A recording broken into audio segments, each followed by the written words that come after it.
Hello students, हम देखेंगे कि विकेंद्रीकरण किसे कहते हैं। उच्च स्तर से निम्न स्तर की ओर क्रमशः अधिकार सौंपने के व्यवस्थित प्रयत्नों को विकेंद्रीकरण कहते हैं। इसका महत्व है कि संचालन की सफलता का आधार ज़्यादातर अधिकार और दायित्व के योग्य विभाजन पर है। केंद्रीकरण में आत्मकेंद्रित, अवैज्ञानिक निर्णय, असहयोग, विशिष्टीकरण का अभाव और अधिक कार्यभार जैसी हानियां होती है। इसीलिए अधिकार और दायित्व के उचित विभाजन के कारण विकेंद्रीकरण का विचार खूब प्रचलित हो गया है।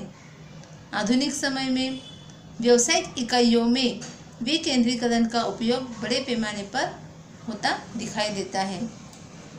तो इसका महत्व पहला है त्वरित निर्णय, मतलब कि इसमें तुरंत निर्णय लिया जा सकता है। विकेंद्रीकरण में जिस किसी कार्य के साथ जो व्यक्ति जुड़े हैं उन्हें उस कार्य या प्रवृत्ति के संबंध में निर्णय लेने की स्वतंत्रता होती है। इसलिए जिस स्तर पर कार्य करना है वही निर्णय लेकर उसका अमल प्रारंभ हो जाता है। इसलिए निर्णय त्वरित और प्रभावपूर्ण लिए जाते हैं। दूसरा है उच्च स्तर के कार्यभार में कमी। उच्च स्तर ऐसा स्तर है जहाँ ज़्यादातर नीति विषयक निर्णय लिए जाते हैं।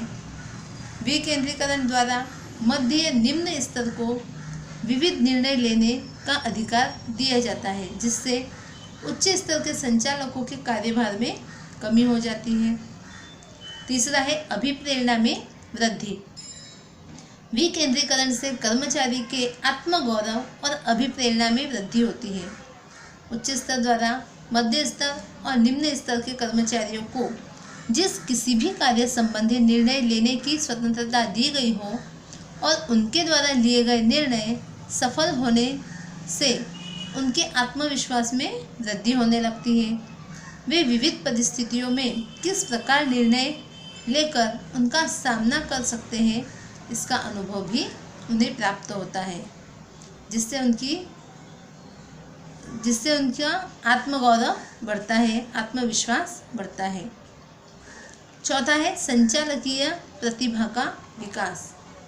विकेंद्रीकरण में मध्य और निम्न स्तर के कर्मचारी उनके अधिकार के अनुरूप निर्णय लेते हैं और उसके परिणाम संबंधित दायित्व स्वीकार करते हैं।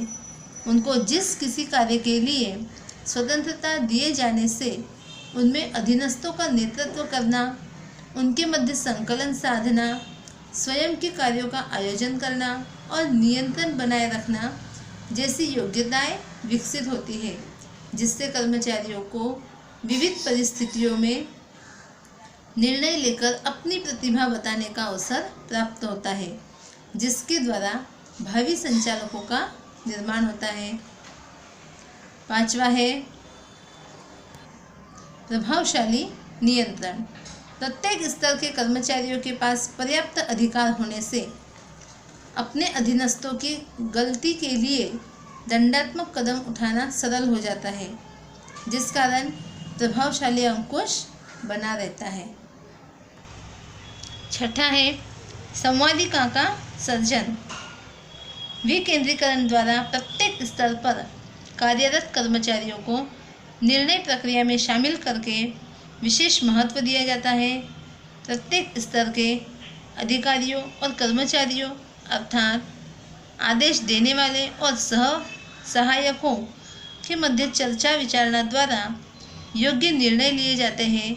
इस प्रक्रिया के दौरान प्रत्येक समूह दूसरे समूह के संपर्क में आता है। इससे इकाई में सहयोग का वातावरण सर्जित होता है, निर्माण होता है। इस प्रक्रिया के दौरान प्रत्येक समूह एक दूसरे के साथ संकलित होता है और संवादिता का सर्जन भी होता है।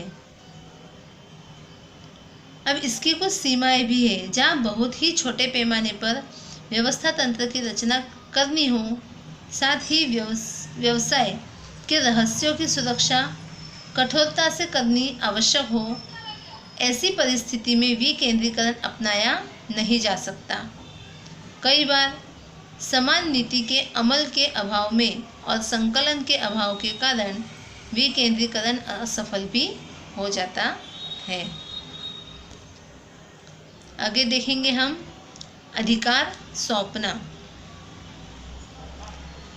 नियम की दृष्टि से अधिकार अर्थात नियमानुसार कदम उठाने का अधिकार, परंतु व्यावसायिक इकाई में संचालन की दृष्टि से देखें तो अधिकार अर्थात आदेश देना और उसका पालन हो यह देखने का अधिकार।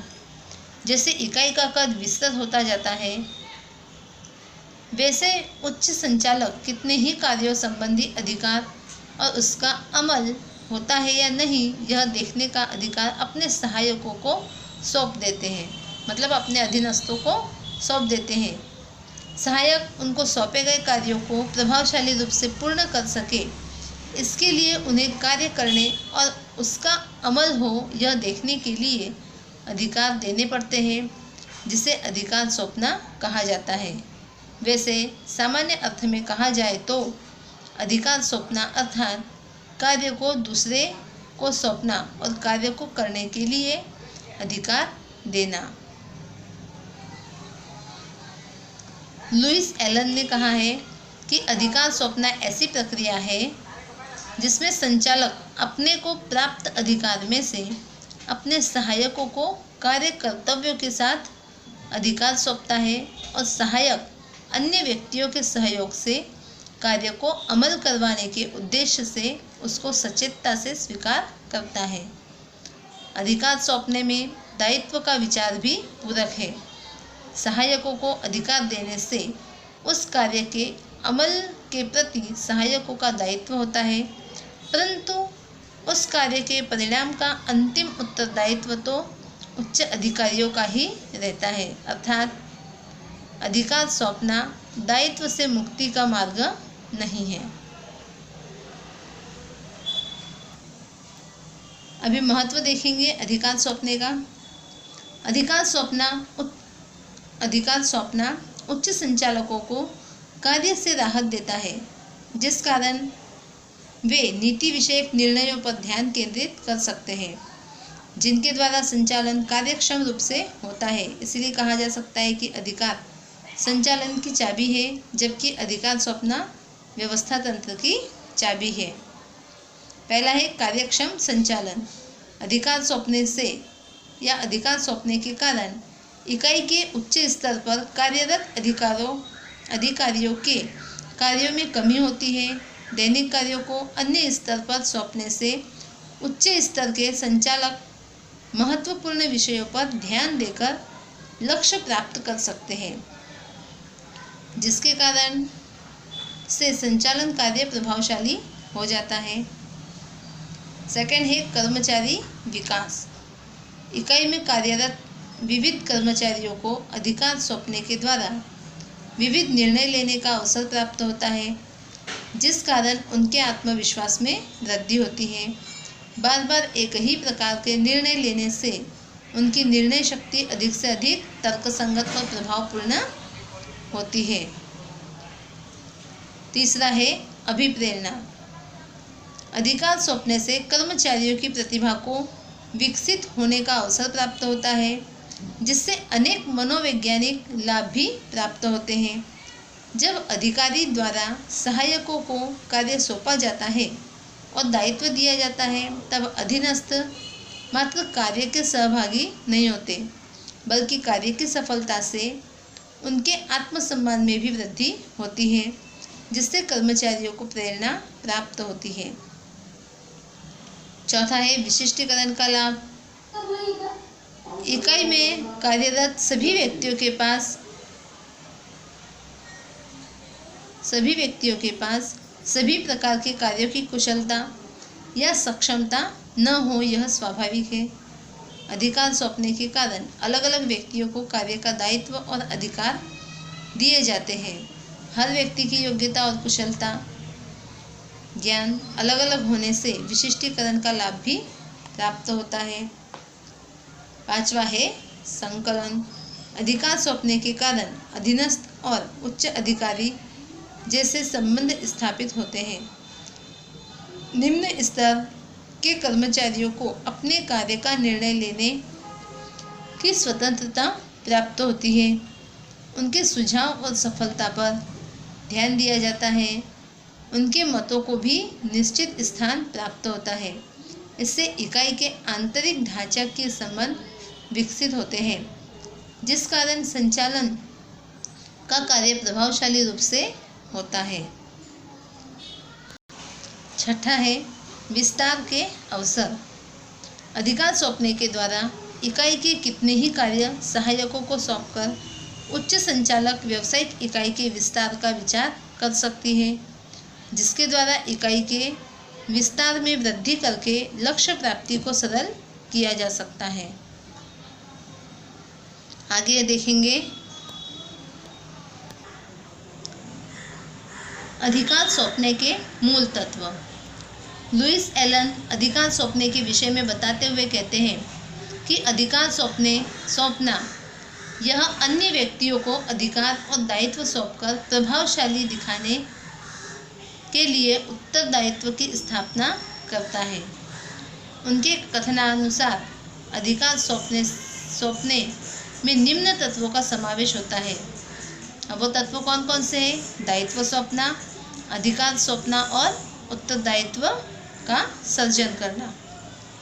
पहला है दायित्व सौंपना। दायित्व उच्च अधिकारी द्वारा किसी कार्य के लिए विभाजित किया गया कर्तव्य है। कोई निश्चित कार्य को पूर्ण करने के लिए यदि कार्य सौंपना आवश्यक हो तो वह दायित्व है।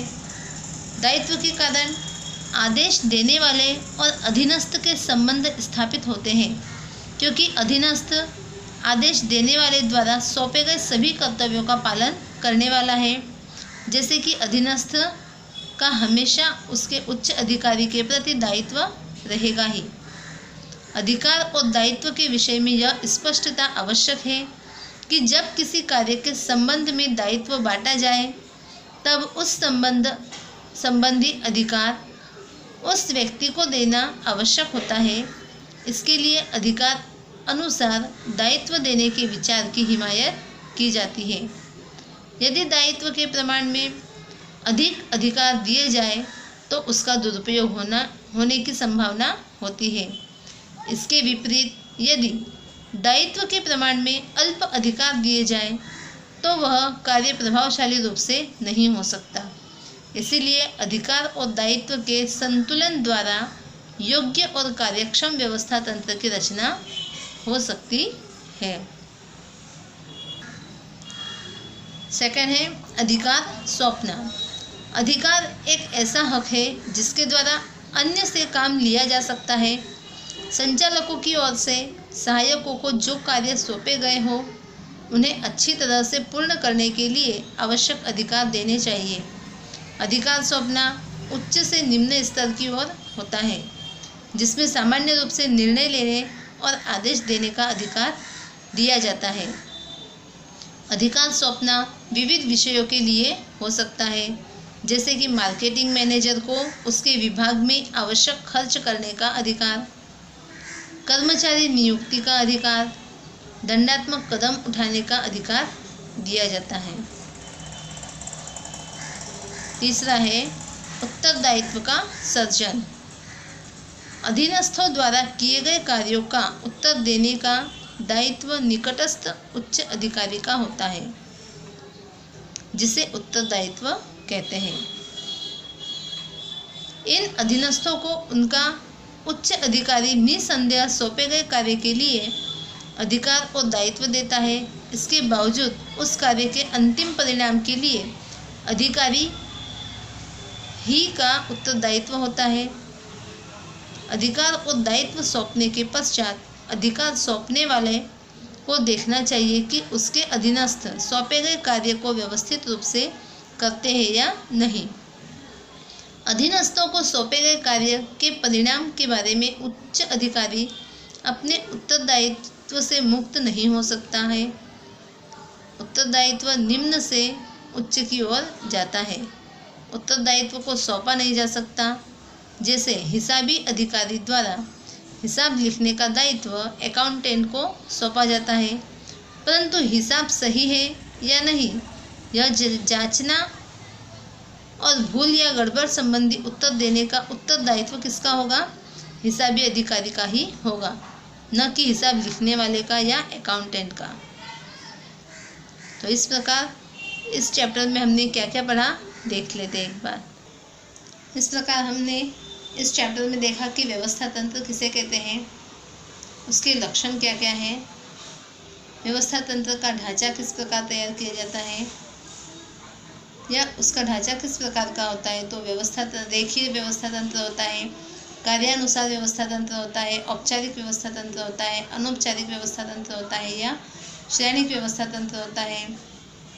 विकेंद्रीकरण किसे कहते हैं, केंद्रीकरण किसे कहते हैं, अधिकार कैसे सौंपे जाते हैं, अधिकार सौंपने के मूल तत्व कौन कौन से हैं, जैसे दायित्व सौंपना, अधिकार सौंपना और उत्तरदायित्व का सर्जन करना। ये सभी बातें हमने इस चैप्टर के अंदर पढ़ी है।